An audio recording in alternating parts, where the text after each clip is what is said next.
My name is Alex Carter.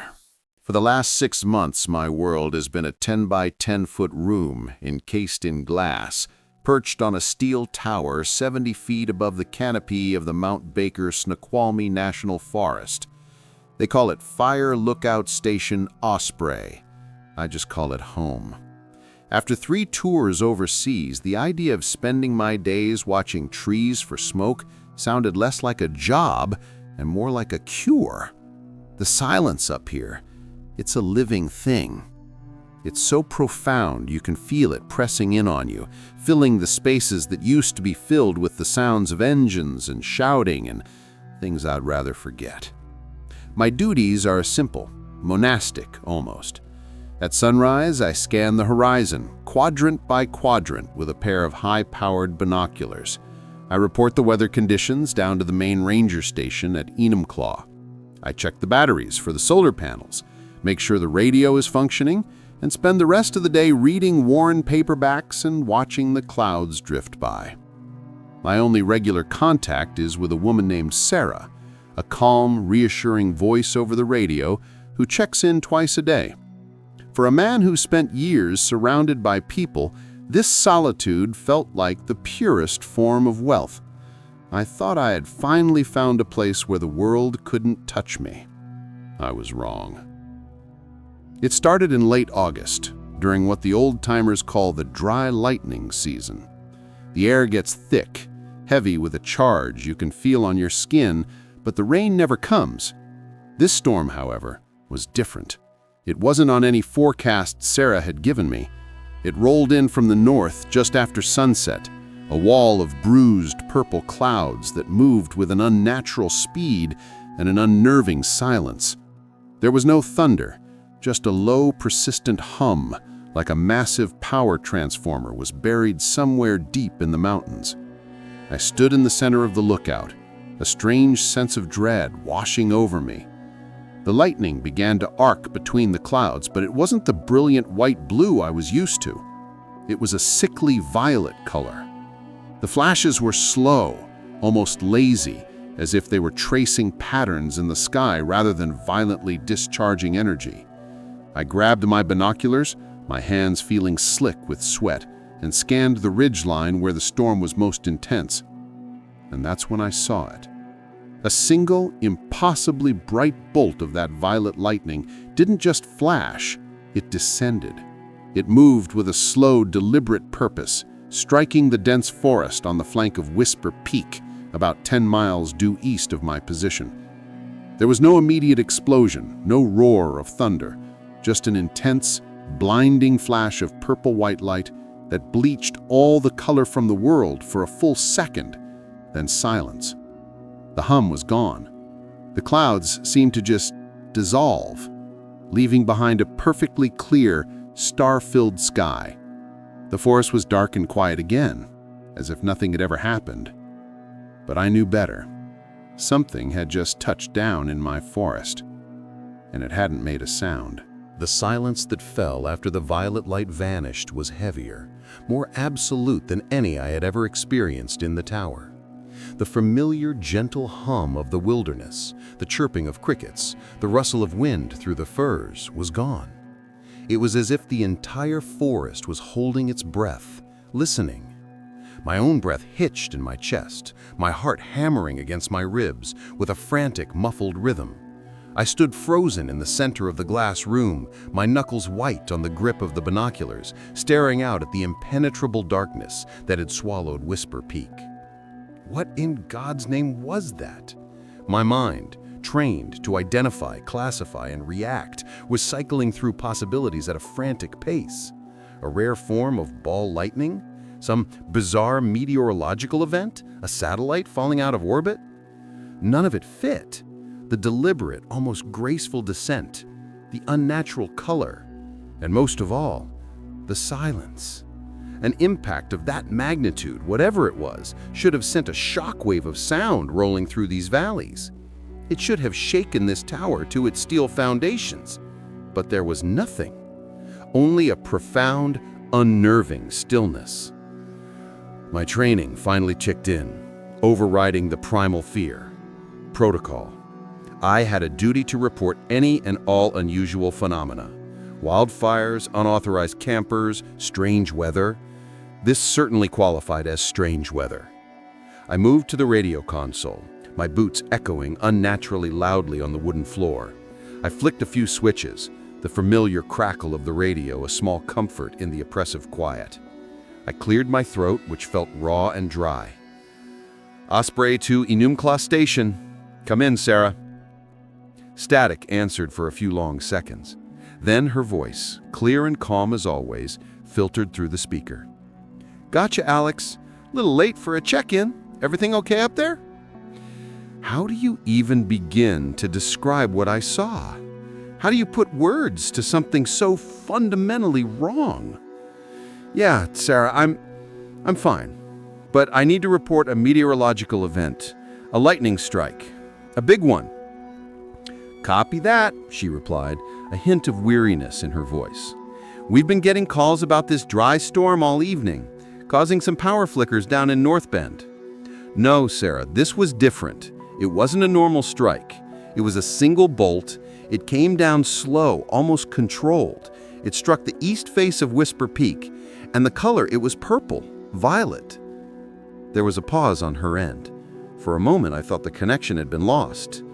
Then she came back, her voice having shifted.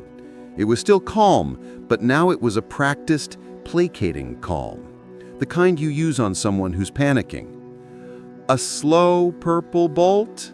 Alex, you've been hitting that coffee pretty hard today. The atmospheric conditions are unusual tonight. High-altitude ice crystals can do funny things to the light. I wouldn't worry about it. Sarah, I'm telling you, this was not a reflection, I said, my frustration growing. It was a direct, vertical descent with no sound on impact. I need to log it as a potential fire starter. I've got my eyes on the location. Another pause, this one longer. I could hear the faint, indistinct murmur of another voice on the background on her end before she keyed the mic again. Look, Alex, we appreciate your diligence, we really do. But we have no other reports of anything unusual, and the satellite shows no thermal anomalies in that sector.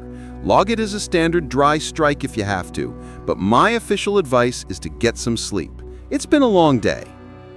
And with a final click and hiss of static, she was gone.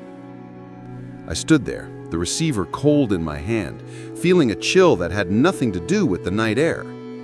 Get some sleep. It wasn't a suggestion. It felt like an order, a dismissal. They weren't listening. Or worse, they were listening, and they were telling me to forget what I saw.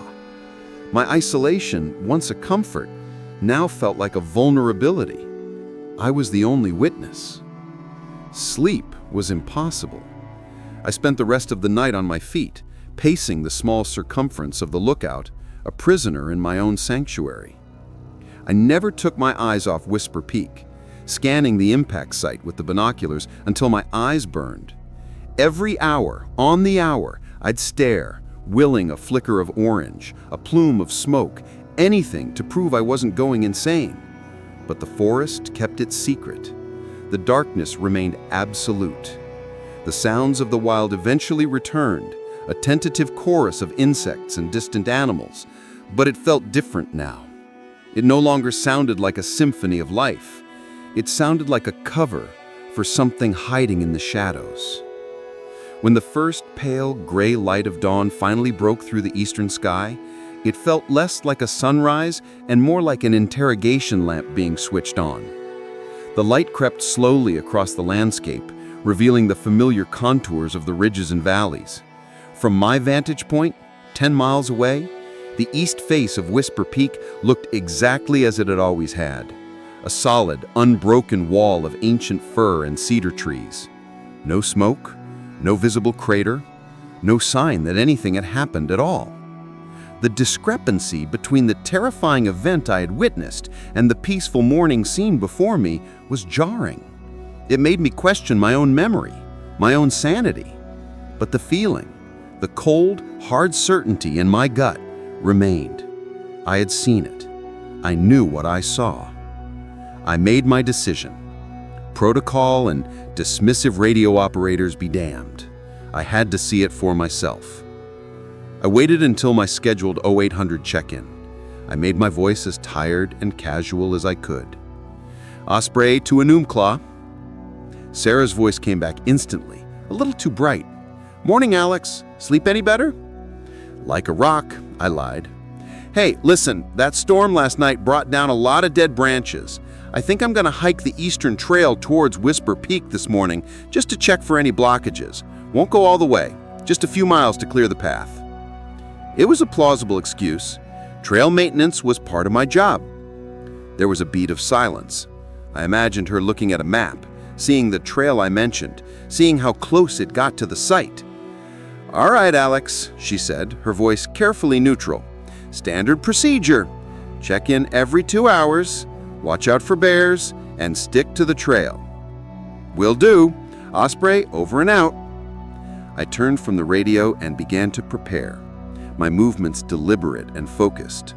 This was familiar territory, preparing for a mission. I pulled on my sturdiest hiking boots, the leather worn and molded to my feet.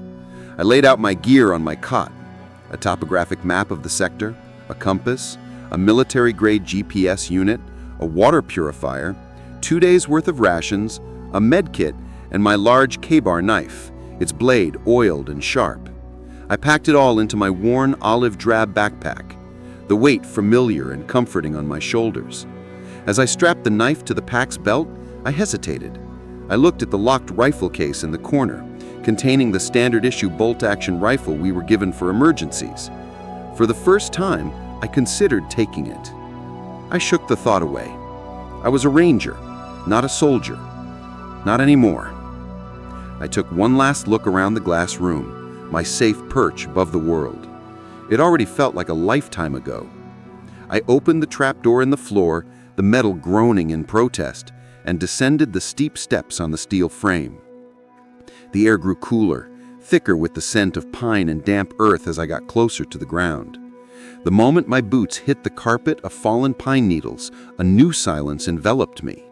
This wasn't the vast open silence of the sky. This was the close, watchful silence of the deep woods. I was no longer an observer in a tower. I had just stepped onto the stage. The forest floor was a soft bed of last year's needles, muffling my footsteps and creating a false sense of peace. For the first mile, I followed the familiar winding path of the East Ridge Trail, a route I'd hiked a dozen times. I knew its twists and turns, the fallen log that looked like a sleeping bear, the clearing where a family of deer often grazed at dawn. But today, everything felt alien. The light filtering through the dense canopy seemed dimmer, a flat gray illumination that stripped the world of its vibrant greens and browns, leaving behind a muted, washed-out landscape. My senses, honed by years of needing to be aware of my surroundings, were screaming at me that something was profoundly wrong. The most unnerving part was the silence. It wasn't the peaceful quiet of an empty cathedral that I loved about this place. It was the tense, listening silence of a room right after a scream. There were no birds, not a single chirp or call. The usual chatter of squirrels scolding me from the high branches was absent. The entire animal population of this sector seemed to have vanished, leaving behind a vacuum that felt both empty and heavy with expectation. I found myself walking with exaggerated care, trying not to make a sound, as if I were an intruder in a sacred and now desecrated place. After about 2 miles, I left the marked trail, turning due east and heading into the thick, untamed wilderness. Here, the going was slower. I navigated by compass and the terrain features I'd memorized from the map, pushing through dense thickets of ferns and skirting around ancient moss-covered boulders. It was another hour before I noticed the second anomaly. I stopped to take a drink of water and glanced at my compass, which I'd clipped to my pack's shoulder strap. The needle was no longer pointing north. It was spinning lazily, uselessly, in a slow, clockwise circle. A jolt of cold adrenaline went through me. I unclipped it, held it flat in my palm, and tapped the glass, a futile gesture I knew wouldn't help. The needle continued its slow, steady rotation. I pulled out my GPS unit. The screen flickered, displaying a garbled mess of characters before the signal indicator began to flash red. No satellite connection. I was in a dead zone. All my technology was failing. This wasn't just a strange impact. Something had fundamentally altered the laws of physics in this part of the forest.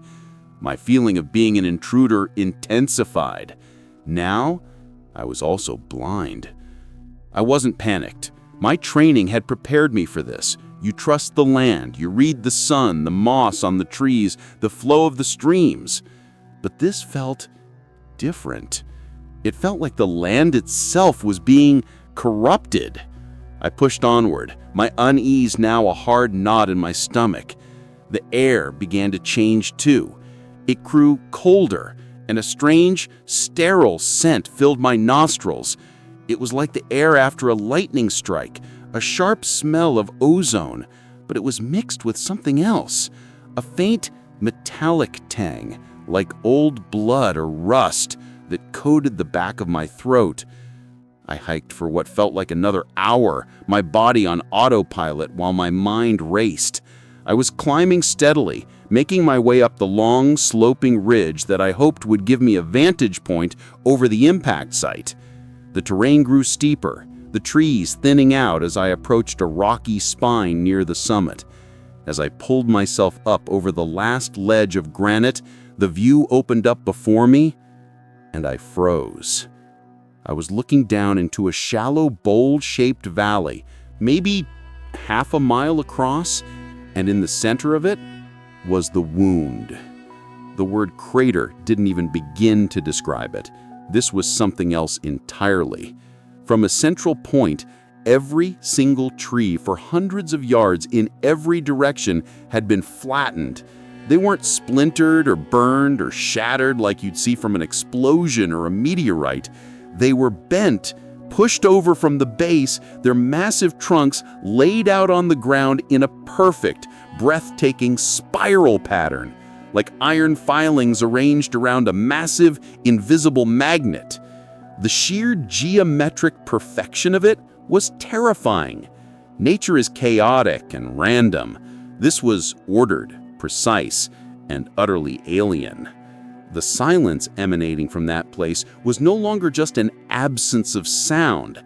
It was a presence, a deep, resonant void that seemed to absorb all noise, all life. And right in the very center of the spiral, where my eyes were inevitably drawn, the ground was shrouded in a strange, shimmering haze, like heat rising from asphalt on a summer day, even though the air around me was cold. I had found the landing spot, and whatever was down there was still active. For a long time, I just stood there on that granite ledge, a silent spectator to an impossible scene. Every instinct, from the primal fear hardwired into my DNA to the disciplined logic drilled into me in the service, screamed at me to turn back, to scramble down the ridge, find the trail, and run until my lungs burned and the metallic taste of this place was a distant memory. I should go back to the tower, get on the radio and report a forest fire, a landslide, any lie that would bring people here, people with more authority and better equipment than me. But I knew, with a cold certainty that settled deep in my bones, that it wouldn't work. The calm, dismissive tone in Sarah's voice echoed in my mind. Get some sleep, Alex. They already knew, or if they didn't want to know. I was on my own. The silence from my radio was as profound as the silence from the valley below. To turn back now would be to live with the unanswered question for the rest of my life, a splinter of madness festering in my mind. I had to go down there. I had to know. The descent was more difficult than the climb. There was no path. I found myself navigating a treacherous obstacle course of exposed rock and loose soil, my boots dislodging small pebbles that skittered down the slope into the silence below. The closer I got to the edge of the spiral, the more the world seemed to change. The low hum I had sensed from the ridge was no longer just a feeling. It was a physical vibration that traveled up through the soles of my boots and resonated in my chest cavity. It was a bass note played so low it was felt rather than heard. A constant, subliminal thrumming that seemed to make the very air tremble. When I finally reached the first of the fallen trees, the true scale of the force that had been unleashed here became terrifyingly clear. These were old-growth titans, some over 200 feet tall, with trunks so thick I couldn't have wrapped my arms a third of the way around them. They were laid over like dominoes. I placed a hand on the bark of the nearest giant. It was strangely cool to the touch despite the afternoon sun. I started to climb, using the massive trunk as a bridge to get over the tangled root ball that had been torn from the earth. As I moved deeper into the spiral, the landscape became a surreal maze of fallen giants. I was no longer walking on the forest floor, but clambering over a battlefield of the gods. That's when I noticed the details. There were no splinters, no jagged edges where the trees had snapped. I ran my hand along the curve of a massive fir trunk that was bent at a near 90-degree angle. The wood fibers weren't broken, they were stretched, twisted, and warped, as if the tree had been softened to the consistency of clay, gently pushed over, and then allowed to harden again. There were no scorch marks, no signs of an explosion. This wasn't destruction. It was rearrangement. A quiet, irresistible, and utterly alien force had simply reshaped this part of the world. The shimmering haze I'd seen from the ridge was all around me now, a subtle distortion in the air that made the edges of the fallen trees seem to blur and waver slightly, as if I were looking at the world through a pane of ancient, imperfect glass. The metallic scent was overpowering, catching in my throat and making my eyes water. I felt a strange pressure building in my sinuses, a dull ache that pulsed in time with the silent hum vibrating through the ground. After nearly an hour of careful climbing, I reached the inner edge of the spiral. The fallen trees stopped abruptly, forming a near-perfect circular wall of tangled roots and earth. Beyond it lay a clearing, the epicenter. I took cover behind the exposed root ball of a massive cedar, its tangled mess of earth and wood providing a solid shield. I peered through a gap, my heart pounding a heavy, syncopated rhythm with the hum of the valley.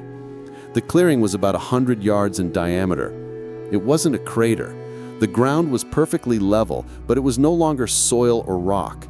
The entire circular area had been transformed into a smooth, seamless surface of something that looked like polished obsidian. It was black, non-reflective, and absorbed the light, creating a patch of deep, unnatural shadow in the heart of the forest. The shimmering was most intense here, rising from the black ground in visible, oily waves, and in the precise, geometric center of the circle, there was a shape. It wasn't a ship. It was too small, too organic. It looked like a large oblong stone, half buried in the black surface, pulsing with a faint internal violet light that seemed to beat like a slow, sleeping heart. It was the source of the hum, the light, the silence, everything. I had found it. And now the only thing left to do was step out into the open. Crouched behind the tangle of roots, I felt like the last man on earth, peering into a new and unnerving creation. The world I knew, the world of dirt, pine needles, and granite, ended at the edge of this clearing. Beyond it was a place governed by rules I couldn't begin to comprehend. The slow, rhythmic pulse of violet light from the central object was hypnotic. It felt ancient, patient. It felt like it was waiting. My heart hammered against my ribs, a frantic animal rhythm against the calm, steady beat of the light. Fear was a physical thing, a cold liquid seeping into my veins, but something else was warring with it, a profound, all-consuming curiosity. This was the answer to a question humanity has been whispering to the stars for millennia, and it was right there, 100 yards away. Staying hidden was no longer an option. Taking a slow, deep breath, I pushed myself up. I stepped out from behind the root ball, leaving the familiar chaos of the forest behind, and placed my boot onto the black, glassy surface. The transition was jarring. The ground beneath my feet was unnaturally smooth, like polished marble, and intensely cold, a cold that seemed to leach the warmth from my body through the thick soles of my boots. The moment I put my full weight down, the low vibrational hum that had been a constant presence in the background intensified tenfold. It surged up through my legs, a deep, powerful thrum that vibrated through my entire skeleton. It wasn't just in my chest anymore. It was in my teeth, my skull, my very marrow. I felt like a tuning fork that had just been struck. The walk to the center was the longest 100 yards of my life. I moved with a slow, deliberate pace, my head on a swivel, trying to absorb every impossible detail. The shimmering haze was thickest here, and it played tricks on my eyes. The distant wall of fallen trees seemed to ripple and sway as if seen through water. The air was thick with the scent of ozone and hot metal, so potent it was almost suffocating. With every step I took, the violet light in the central object seemed to respond. The slow, steady pulse quickened slightly, matching my own accelerating heartbeat. It knew I was here. It was aware of me. The feeling was terrifying and strangely intimate. I was no longer an observer. I was a participant in a conversation that had begun without words. As I drew closer, the object resolved into greater detail. It wasn't a stone. Its surface was a complex, semi-translucent material, the color of a starless midnight sky. It had no seams or joints, but as I watched, faint geometric patterns like circuitry or constellations would fade into existence deep within its structure, only to dissolve and be replaced by new, more complex ones. It was roughly the size of a small car, an ovoid shape that was both perfectly smooth and yet infinitely complex. It seemed to drink the light from the sky, making the area around it feel darker, more shadowed. It felt less like a piece of technology and more like a living, breathing organ of some vast, unknowable entity. I stopped about 10 feet away from it. The thrumming vibration was so intense now that my vision was starting to blur at the edges. The pressure in my head was immense. And then a new sensation, a pull. It wasn't a physical force, but a powerful suggestion planted deep within my mind. Touch it. Come closer. Understand. It was a siren's call, promising knowledge, promising answers to everything I was feeling and seeing. My rational mind, my training, screamed in silent protest. Don't touch the unidentified object. Don't approach the strange energy source. Basic survival instinct. But the pull was overwhelming. A deep, resonant desire that felt more fundamental than fear. My hand rose, seemingly of its own accord. It trembled in the hazy air, my fingers outstretched. I could feel a static charge crackling between my fingertips and the object's surface, the fine hairs on my arm standing on end. I was locked in a battle with myself. The sane, disciplined ranger versus the terrified, curious human being. For a moment I held my ground, my arm shaking with the strain of resisting. But the promise of understanding was too strong. With a final shuddering breath, I closed the last few inches of distance and pressed my fingers against the cool, impossibly smooth surface. The moment my skin made contact, the world didn't just disappear, it shattered. The thrumming vibration erupted into a silent symphony. The violet light erupted behind my eyes. It wasn't a physical sensation, not an electric shock or a burn. It was an instantaneous, total transfer of information. My mind, my consciousness, was ripped from my body and thrown into a hurricane of alien thought. I felt, saw, and understood things I had no frame of reference for. I saw galaxies being born and dying in the space of a heartbeat. I felt the cold, empty loneliness of the void between stars. I heard the music of cosmic dust coalescing into planets. I saw civilizations of light and energy rise and fall. It was a billion years of memory, of science, of art, of sorrow, all flooding into my primitive human brain in a single cataclysmic instant. There was no pain, only an overwhelming sense of awe and a feeling of my consciousness dissolving, a single drop of water falling into an infinite ocean. Time, as a concept, ceased to exist. My consciousness, untethered from the linear progression of seconds and minutes, was adrift in an ocean of pure information. I wasn't just seeing memories, I was living them. I felt the immense gravitational pull of a collapsing star, witnessed the slow, elegant dance of nebulae spinning into new suns, and understood the complex, silent language of crystalline life forms that existed in the frozen methane seas of a forgotten moon. It was the collective knowledge of a species so ancient it perceived the birth of our own galaxy as a recent event. The sheer scale of it all was eroding my own identity, my 32 years of life as Alex Carter, becoming an insignificant footnote in a library the size of the universe.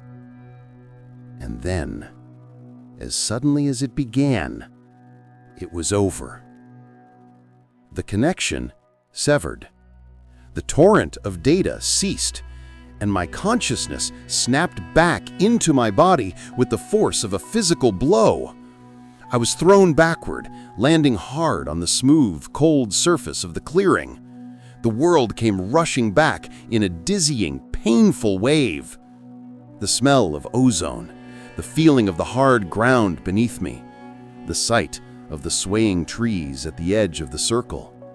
I gasped for air, my lungs burning as if I hadn't breathed in an eternity. A warm, wet trickle ran from my nose, and when I touched my face, my trembling fingers came away slick with blood. My head felt like it was splitting in two, a colossal migraine that pulsed with the phantom rhythm of dying stars. I pushed myself onto my hands and knees, my body shaking uncontrollably. The hum was gone. The intense vibration that had saturated the valley had vanished, leaving a silence that was even more profound than before. I looked up at the object. The internal violet light was gone.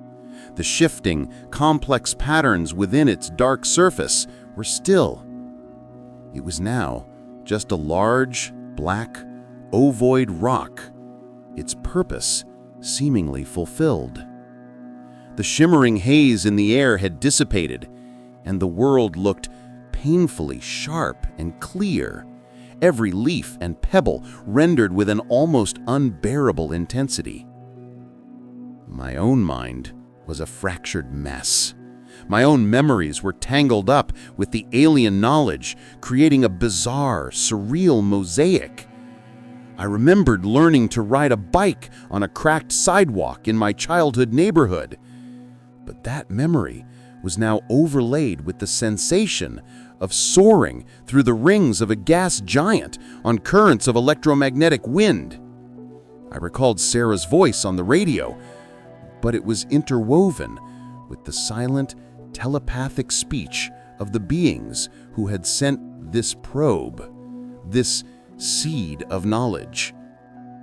From the chaotic flood of information, one single coherent memory began to surface, rising from the depths of my shattered consciousness like a bubble of air. It was the memory of the object itself. I saw, I experienced its journey.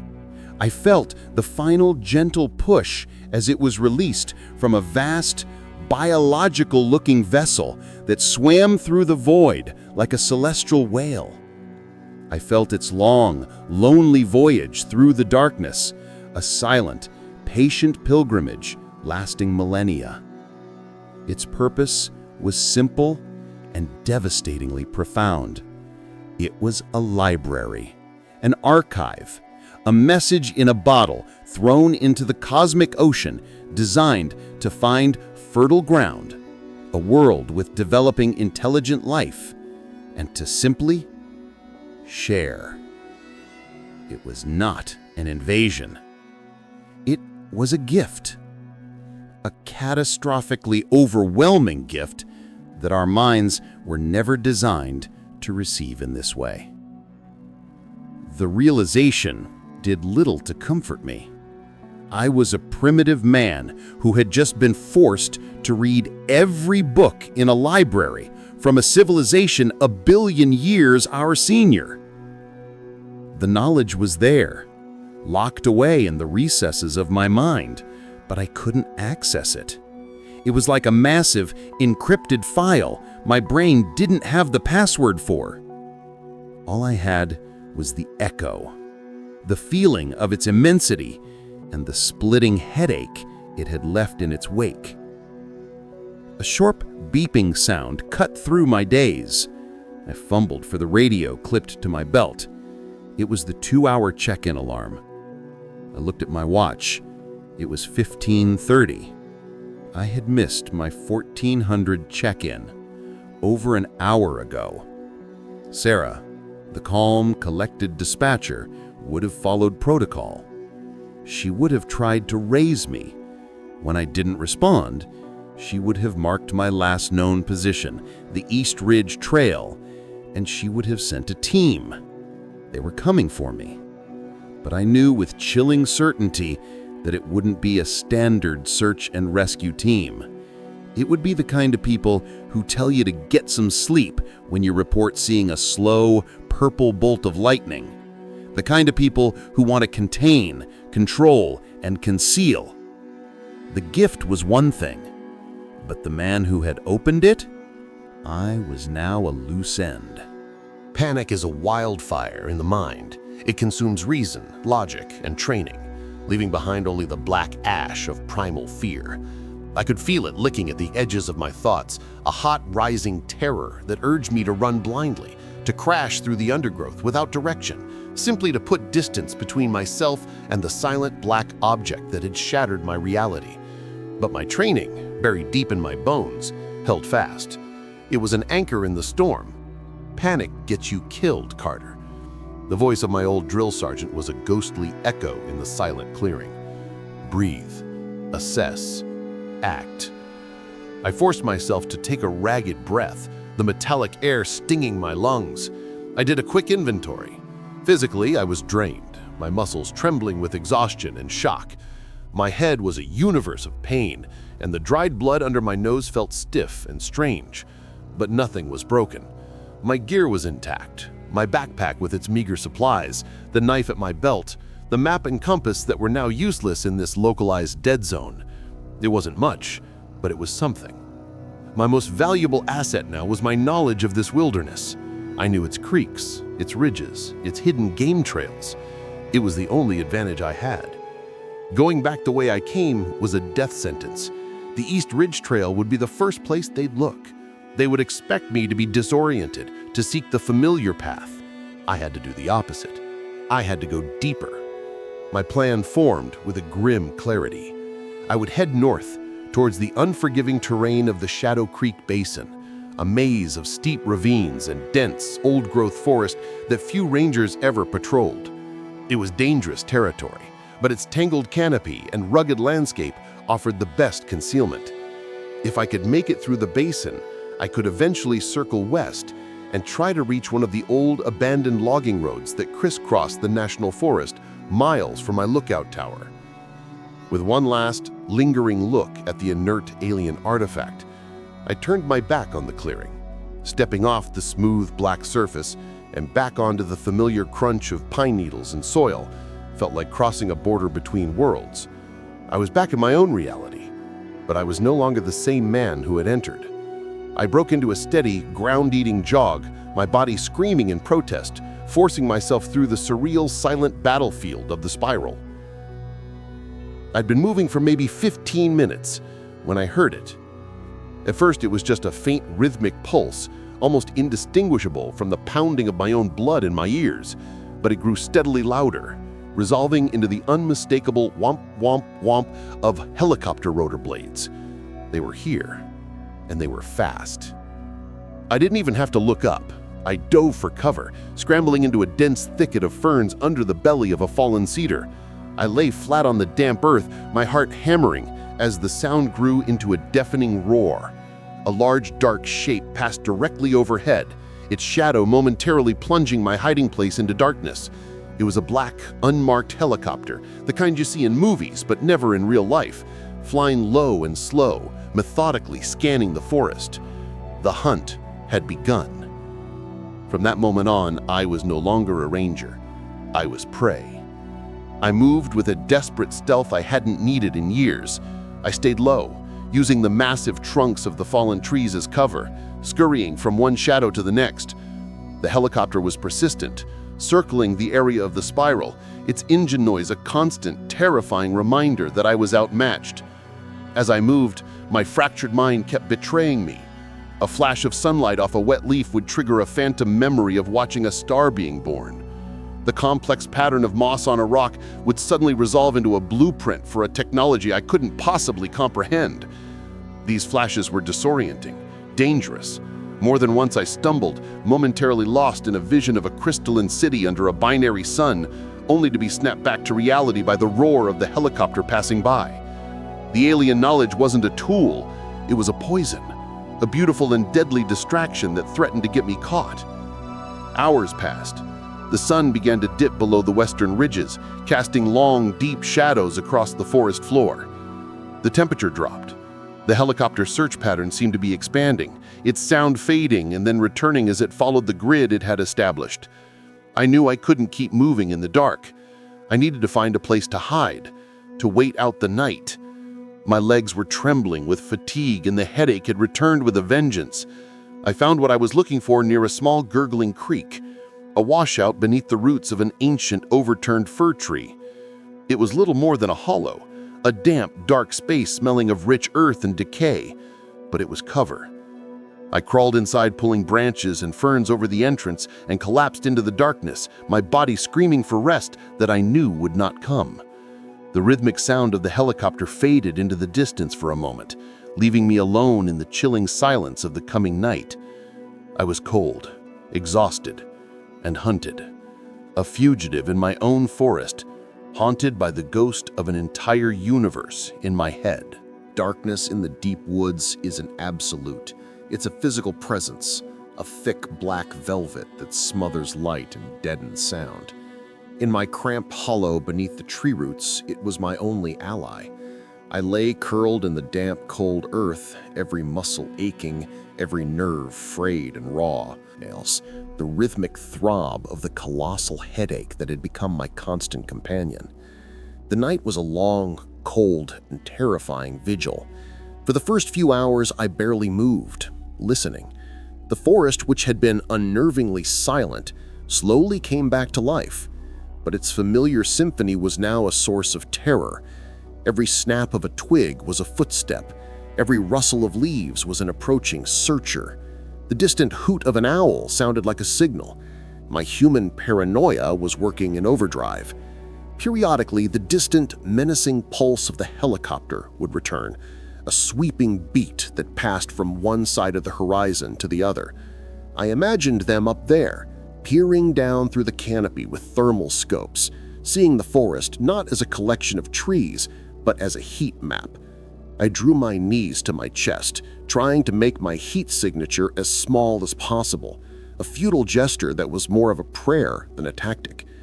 As the hours dragged on, the external threat began to feel less immediate than the war being waged inside my own skull. In the forced stillness and sensory deprivation of my hiding place, the alien knowledge began to bleed through again, no longer as chaotic, disorienting flashes, but as something more coherent, more structured. It started as a phantom sensation of weightlessness, the memory of floating in a silent, star-dusted void. Then a vision bloomed behind my closed eyelids. I saw them, the senders.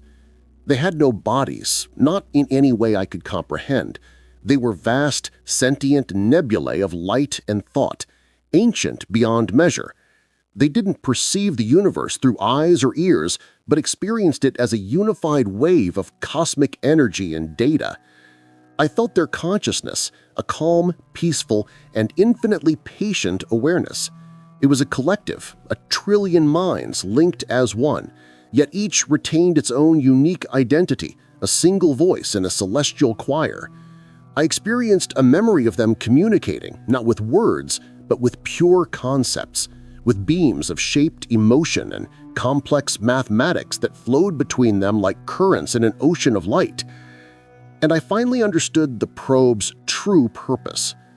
They were gardeners, cosmic sowers.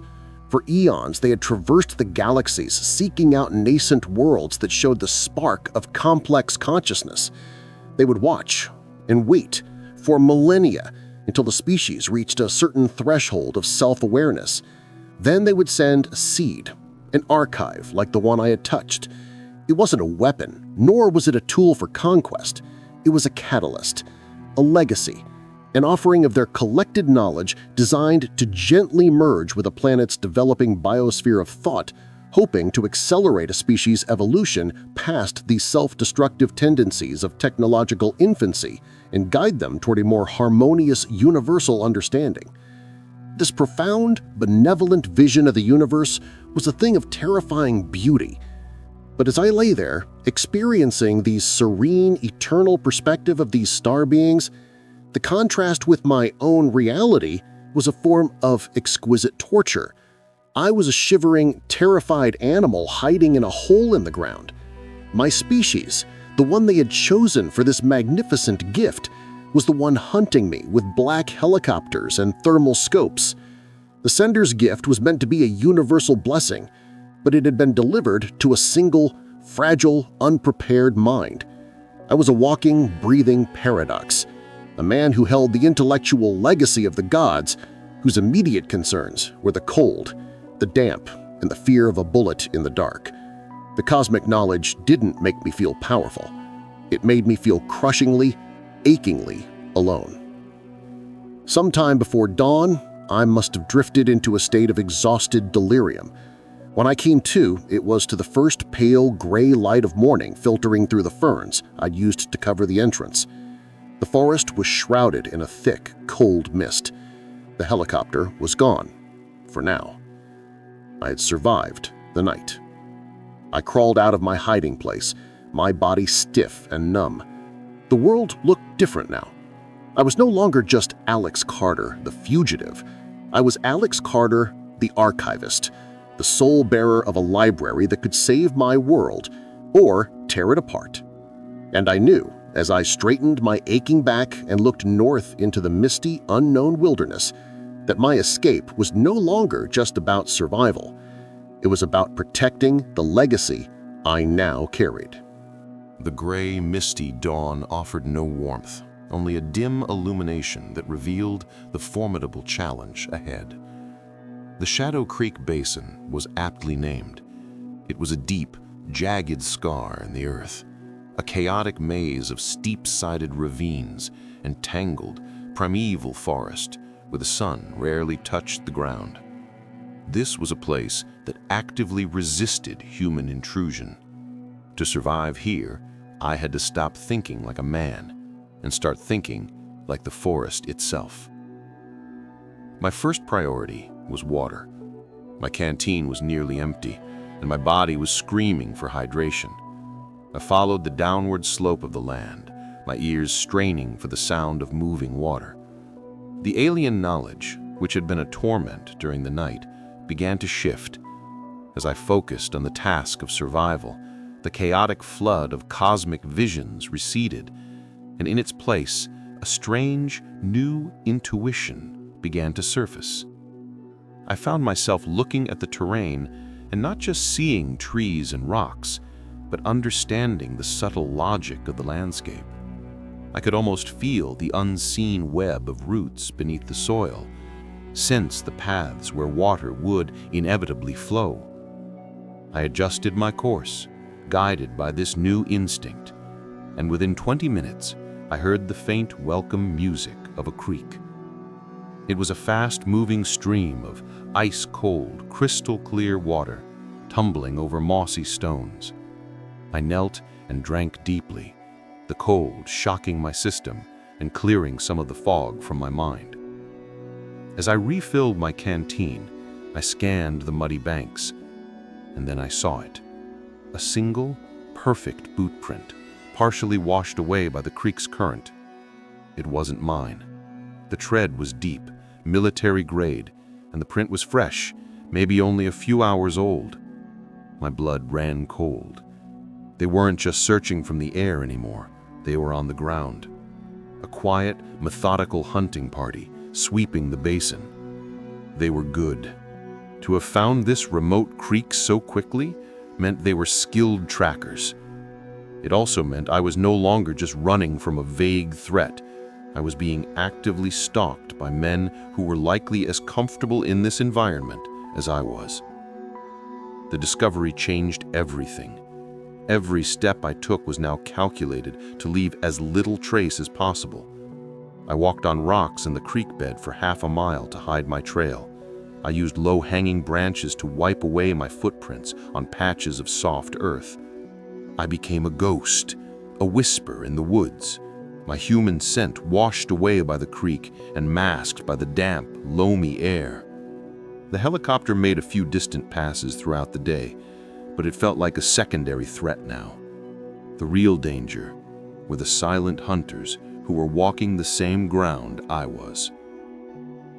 My hunger was a dull, constant ache in my stomach.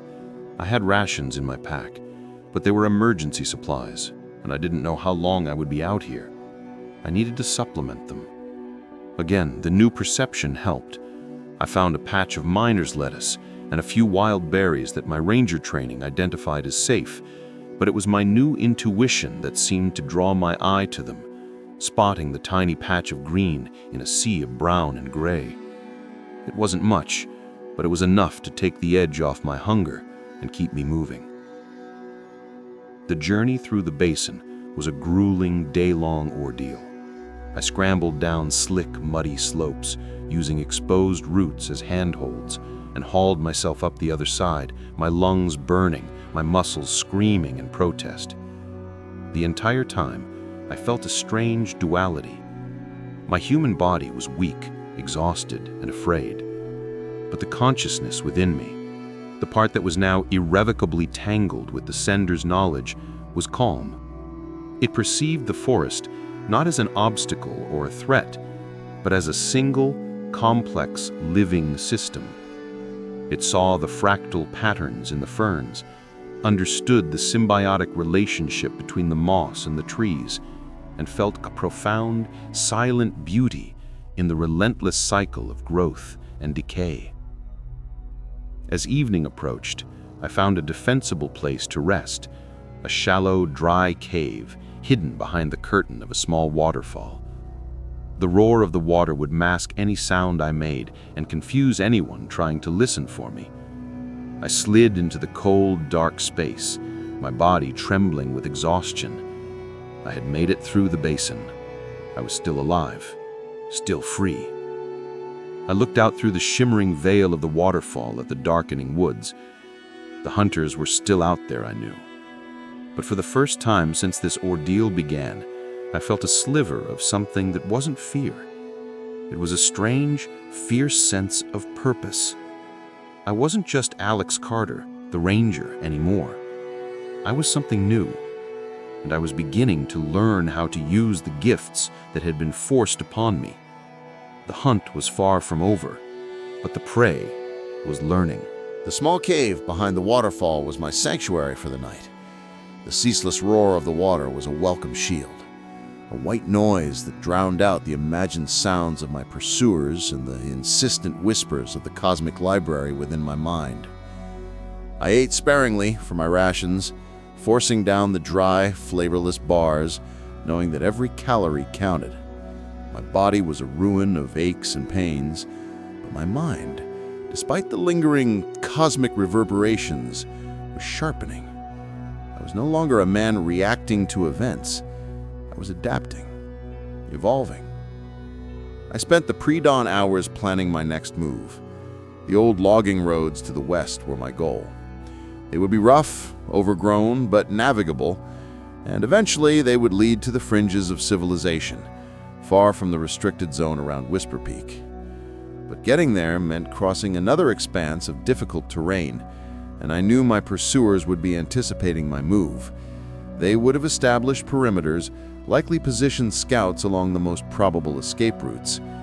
I had to think like them, but then move in a way they wouldn't expect. As the first faint streaks of orange and purple painted the eastern sky, I emerged from my cave. The air was crisp and cold, tasting of pine and damp earth. I moved with a new kind of silence, a predator's stillness. The alien knowledge no longer felt like a burden, but a tool. It wasn't about understanding the grand cosmic truths anymore. It was about applying a new layer of perception to my immediate, desperate reality. I saw the wind currents through the trees, not just as moving air, but as an indicator of distant sound direction. I felt the subtle vibrations in the ground, discerning the faint tremor of distant footfalls from the natural movements of the earth. I found their traps within the first hour. Not obvious snares, but almost invisible tripwires strung across game trails, small piles of disturbed leaves designed to trigger an alert. My new perception highlighted them, making them glow with an almost ethereal warning. I bypassed them with ease, a ghost moving through a carefully laid net. I even found signs of their bivouacs, cold campfires hidden under tarps where they had spent the night. They were good, yes, but they were still human, reliant on human tools and human logic. I was becoming something else. The day was a relentless dance of evasion. I moved from ridge to ridge, always keeping to the densest cover, always listening, always feeling. More than once I saw them. Small groups of figures in dark, tactical gear, moving with professional efficiency through the trees. They were methodical, disciplined, but I was faster, quieter, and now I felt smarter. My intuition guided me to routes they wouldn't consider. Cliffs too steep, thickets too dense. I moved through the forest as if I were part of it, using its contours, its shadows, its sounds as extensions of my own senses. By late afternoon, I reached the edge of the forest. Before me lay an old, overgrown logging road, barely visible beneath a carpet of weeds and young saplings. It was rough, but it was a road, a path to the outside. I paused, looking back at the towering wall of trees behind me. I had come out of the depths of the ancient woods, through the shattered reality of the alien artifact, and past the silent hunters who had pursued me. I was free. But the word free felt hollow. I was not the same man who had climbed into Fire Lookout Osprey all those months ago. The peace I had sought in the solitude of the mountains was gone, replaced by a terrible, beautiful knowledge. I had seen the universe, felt the consciousness of beings made of starlight, and understood the fragile, precious potential of my own species. I carried a secret that could change everything, a truth too immense for the world to grasp, yet too vital to be suppressed. What do I do now? That is the question that haunts me. Do I hide the truth, knowing the world isn't ready? Knowing the forces that hunt me will stop at nothing to keep it buried? Or do I try to share it, knowing the chaos and terror it might unleash? I don't have the answers yet, but I know this. I am a ranger, and my duty is to protect. And now the forest I protect is not just the trees and the mountains. It is the fragile, developing consciousness of humanity itself. I am a keeper of secrets, a reluctant prophet, and a man forever changed by a gift from the stars. My journey has just begun, and I will tell my story, piece by piece, not just to survive, but because the universe demands it.